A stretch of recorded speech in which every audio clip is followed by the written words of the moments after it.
नागपूरचं हे विविध भारती केंद्र आहे. ऐकूया ठळक मराठी बातम्या. आकाशवाणी नागपूर, धैर्यशील मेश्राम आपल्याला ठळक बातम्या देत आहे. वर्धा जिल्ह्यातील मौजा पिंपरी मेघे येथील सुमारे 1 हेक्टर शासकीय जमीन सहकार संकुल इमारतीच्या उभारणीसाठी उपलब्ध करून देण्यास राज्य शासनाने मंजुरी दिली असून महसूल मंत्री तथा नागपूर आणि अमरावती जिल्ह्याचे पालकमंत्री चंद्रशेखर बावनकुळे यांच्या सातत्यपूर्ण पाठपुराव्यामुळे हा निर्णय घेतला आहे.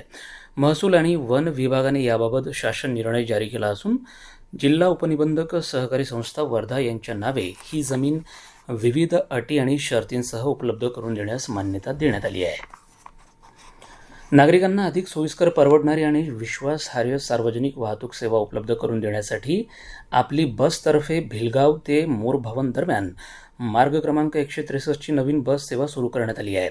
ही बस सेवा दररोज सकाळी 6:30 ते सायंकाळी 6:45 या वेळेत प्रवाशांच्या सेवेत उपलब्ध असणार आहे. दक्षिण पूर्व मध्य रेल्वे नागपूर मंडळातर्फे श्रावणी मेळा दरम्यान बाबा धाम इथं जाणाऱ्या आणि परतणाऱ्या भाविकांची होणारी अतिरिक्त गर्दी लक्षात घेता गाडी क्रमांक 08895 आणि 08896 नेताजी सुभाषचंद्र बोस इतवारी मधुपूर नेताजी सुभाषचंद्र बोस इतवारी श्रावणी मेळा साप्ताहिक ही विशेष गाडी चालवण्याचा निर्णय घेतला आहे. दिल्ली उच्च न्यायालयात आज सामाजिक कार्यकर्ते सोनम वांगचुक यांच्या प्रकृतीबाबत सुनावणी झाली. या दरम्यान न्यायालयानं सफदरगंज रुग्णालयाला वांगचुक यांचे वैद्यकीय चाचणी अहवाल सादर करण्याचे आदेश दिले आहेत.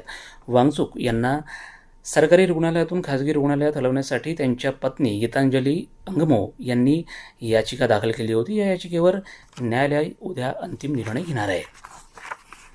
कॉक्रोच जनता पार्टीच्या मागण्यांच्या समर्थनार्थ आज राज्यातही विविध ठिकाणी मोर्चे काढण्यात आले, आंदोलन करण्यात आलं. दरम्यान मुंबई पोलिसांनी 23 जुलैपासून 6 ऑगस्टपर्यंत जमावबंदी आदेश लागू केले आहेत. या काळात मिरवणुका, ध्वनिक्षेपक आणि ध्वनिवर्धक उपकरणांचा वापर, बँड पथकं आणि फटाके फोडायलाही बंदी घालण्यात आली आहे. हवामान. गेल्या 24 तासात विदर्भात बहुतांश ठिकाणी पावसाची नोंद झाली असून येत्या 2 दिवसात भंडारा, चंद्रपूर आणि गोंदिया या ठिकाणी मुसळधार पावसाचा इशारा नागपूरच्या प्रादेशिक हवामान खात्याने वर्तवला आहे. याबरोबर हे ठळक बातमीपत्र संपलं. नमस्कार.